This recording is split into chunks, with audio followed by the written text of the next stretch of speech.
राष्ट्रपति महोदय को भी आवेदन दिया है, लिखा है कि अगर मुझे उपलब्ध नहीं हुआ तो 15 अगस्त 2022 को हम आत्महत्या कर लेंगे।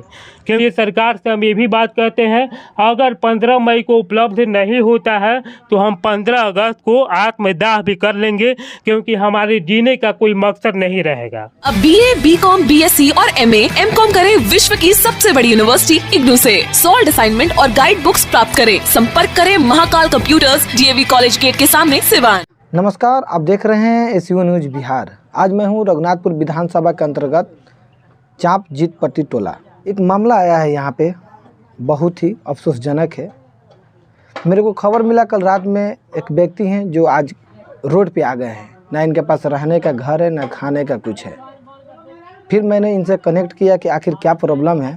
उन्होंने हमें फ़ोन करके बुलाया और मैं सोच रहा हूँ कि आप लोग को बताएं आखिर उनको मुश्किल क्या है और प्रॉब्लम क्या है, क्यों आज ये रोड पे हैं, क्यों इनके पास ना घर है, ना ज़मीन है, ना रहने का कुछ है। अपने परिवार के साथ रोड पे आ गए हैं। हम इन्हीं से जानेंगे। आपका क्या नाम हुआ? मेरा नाम है देवेंद्र नाथ सिंह जी। क्या हुआ है, क्या मैटर है कि आज आप रोड पे हैं, ना घर है, ना द्वार है आपके पास? क्या मैटर है? और सरकार से आप गुहार भी लगा रहे हैं, हाथ में पेपर लिए हैं, क्या मसला है आपका? सर, बात यह है कि सर हमारे पिताजी बिहार होम गार्ड के जवान थे, और जब जवान थे उस समय ऐसा है कि सरकार काफ़ी कम पैसा देती थी होम गार्ड के जवानों को। वर्ष में 6 माह ड्यूटी मिलता था, 6 माह बैठना होता था, और काफ़ी कम पैसे मिलते थे। 100, 150, 200 रुपये से एक दिन का मिलता था। उस समय आर्थिक तंगी हुआ और 1994 में आर्थिक तंगी की वजह से हमारे पिताजी ने अपना पैतृक घर को बेच दिया। पैतृक घर कहाँ था आपका, ये बताइए? जिले में था, गोपालगंज में। फिर भाड़े के मकान में रहा करते थे, और उनकी ये सोच थी कि सरकार हमारे पेमेंट को बढ़ाएगी, और आंदोलन भी होता था बिहार होम गार्ड के जवानों का पेमेंट बढ़ाने के लिए, लेकिन उस समय सरकार ने नहीं बढ़ाया। काफ़ी तंगी के कारण जो है गोपालगंज से 1999 में हमारे पिताजी आ गए हम लोग को ले करके पचरुखी में, सिवान जिला के पचरुखी प्रखंड में आ गए। वहाँ भाड़े के मकान में रहा करते थे। फिर 2005 में वहाँ पर हमारी दीदी की शादी हुई, और शादी में बारात में कई लोग गए, दीदी की हमारी विदाई हो गई। फिर उसकी विदाई के 6 महीना बाद हमारे घर पे एक व्यक्ति पहुँचे, और वे बोले कि हम आपके दामाद के हम जीजा लगते हैं, और उनका नाम था विशंबर सिंह। बोले कि हम आपके दामाद के जीजा हैं, और आप लोग यहाँ भाड़े के मकान में रहते हैं, आपको पैसा देना होता है। आप चलिए, हमारा गांव है हुसैनगंज प्रखंड में चाँप ग्राम पंचायत के जीतपट्टी टोला गांव में हमारा घर है। वह पुराना घर है, वहाँ पे कोई भी नहीं रहता है, खाली है, और हम रहते हैं हिमाचल प्रदेश में। तो फिर हमारे पिताजी माँ कहे कि नहीं, वहाँ पे जाना ठीक नहीं होगा, अपने जैसे आप हमारे दामाद के दामाद लगते हैं, वहाँ जाना ठीक नहीं होगा। फिर इन्होंने क्या किया कि बोले कि बार बार जाते रहे, और हमको 2005 में दीदी की शादी हुई थी 30 अप्रैल को, और जून 2006 में हम लोग को लेकर यहाँ चले आए। आने के बाद से कुछ समस्याएं होती थी, तो हम पिताजी से अक्सर कहा करते थे यहाँ न रहा जाए, पहले जैसे भाड़े के मकान में रहते थे वैसे ही रहा जाए।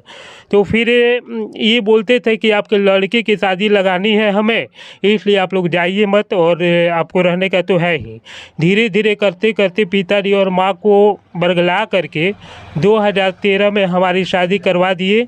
और फिर जो है आर्थिक समस्या थी, और इस वजह से तलाक भी हो गया। वो हमारी पत्नी थी, उनके घर वाले बोले कि आपका हालात बहुत ख़राब है, हमारे लड़की को जाने दीजिए, दूसरे जगह हम शादी करेंगे। फिर वो लोग जा कर के शादी कर लिए। तो यहाँ 2006 में आने के 7 वर्षों के बाद हमारी शादी कराए। उसके बाद जो है 2013 के बाद 9 वर्षों के बाद जो है आज ये 1 वर्षों से बोलते हैं कि यहाँ से आप लोग खाली कर दीजिए, जाइए। और ऐसा भी बोल दिए, और उनके पटीदार हैं, उनके चचेरे भाई हैं जिनका नाम है मुसाफिर सिंह। मुसाफिर सिंह इस घर में आ कर के और अपना सामान भी रख दिए हैं, और बोलते हैं कि इस घर को हमने खरीद लिया है। मैं आपको रोकूंगा यहाँ पे। जब आपका बहनोई का जब ये घर है, आपको ऐसे रहने के लिए दिए थे। आप पहले किराए के मकान पे रहते थे, पैसा देते थे। उसके बाद उन्होंने कहा कि आखिर किराया का मकान में आप क्यों रह रहे हैं, चलिए हमारे ज़मीन खाली वहाँ पे रहिए। आप रह रहे थे, अब उनको ज़रूरी आ गया, अब तो अपना वो लेंगे। तो अब बोलिए, अब क्या करना चाह रहे हैं? वो अपना लेना चाह रहे हैं। उनको अब जरूरी आ गया। अब समस्या सबसे बड़ा ये है कि जैसे वो जब हमको लाए थे तो ऐसा अगर बोले होते कि 5 वर्षों के बाद या 2 वर्षों के बाद, 10 वर्षों के बाद, 16 वर्षों के बाद आपको खाली कर देना है, तो उस तरह से हम लोग सतर्क रहते पहले से। अब ऐसा हुआ कि यहाँ का जो डॉक्यूमेंट्स होता है, सरकारी डॉक्यूमेंट जो विभिन्न सरकारी कामों में उपयोग होता है, जैसे जाति निवास आय हुआ, राशन कार्ड हुआ, वोटर कार्ड हुआ, श्रम कार्ड हुआ, ये सब हम लोग का यहाँ से बना हुआ है। अगर हम यहाँ से अचानक इनके कहने से जाते हैं और हम दूसरी जगह जाए या भाड़े के मकान में रहें या रोड पर रहें, तो ये सारे डॉक्यूमेंट्स बनाना बहुत कठिन होगा। आधार कार्ड इतना आसानी से नहीं बनेगा। अगर अभी आप क्या चाहते हैं? अभी सरकार से, यहाँ के अधिकारी से अभी आप क्या चाहते हैं? वो तो अलग बात है कि जो आपको रैन बसेरा रहने के लिए दिया, अब वो अपना हक ले रहा है, अपना सामान ले रहा है। इसमें आप जबरदस्ती नहीं कर सकते हैं। उस समय उनका मोहब्बत था आपसे, आपको रहने का मौका दिए। अब उनका अपना सामान ले रहे हैं, अपना घर ले रहे हैं, अपना ज़मीन ले रहे हैं। अभी आप क्या चाहते हैं? हम जब इस तरह की 2019 में पिताजी गुजर गए, तो 10 जनवरी 2020 को यहाँ पे सिवान में डीएम के जनता दरबार में गए थे। वहाँ अपनी समस्या को रखे थे। वहाँ कहा गया था डीएम साहब के जनता दरबार में कि आपकी समस्या का समाधान होगा। प्रखंड से जांच भी आया था, फिर कुछ नहीं हुआ। उसके बाद से हम दूसरा आवेदन 24 दिसंबर 2020 में पुनः डीएम साहब के कार्यालय में दिए, फिर भी कोई लाभ नहीं हुआ। तीसरा आवेदन हमने 9 फरवरी 2021 को मुख्यमंत्री सचिवालय में पटना में दिया। मैंने इसलिए दिया कि हमें घर उपलब्ध करा दिया जाए, हमारे साथ समस्याएं हैं। और हमें सरकार की जो 2014 में बिहार सरकार ने भूमिहीनों के लिए बसेरा अभियान योजना प्रारंभ किया था, तो मैंने कहा उसी के माध्यम से हमें उपलब्ध करा दिया जाए। फिर भी कुछ भी नहीं हुआ।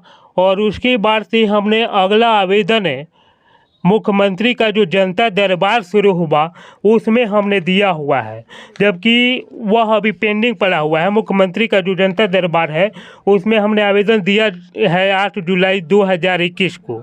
इसके बाद हमने लोक शिकायत पदाधिकारी के पास आवेदन दिया, उससे भी कुछ नहीं हुआ। 5वां आवेदन मैंने प्रधानमंत्री महोदय को, पीएमओ को दिया कि हमारी ये समस्या है। और वहाँ से कुछ वहाँ से पीएमओ के माध्यम से प्रभावशाली कदम उठाया गया और जिला लोक शिकायत निवारण में हमारे पत्र को ट्रांसफ़र किया गया।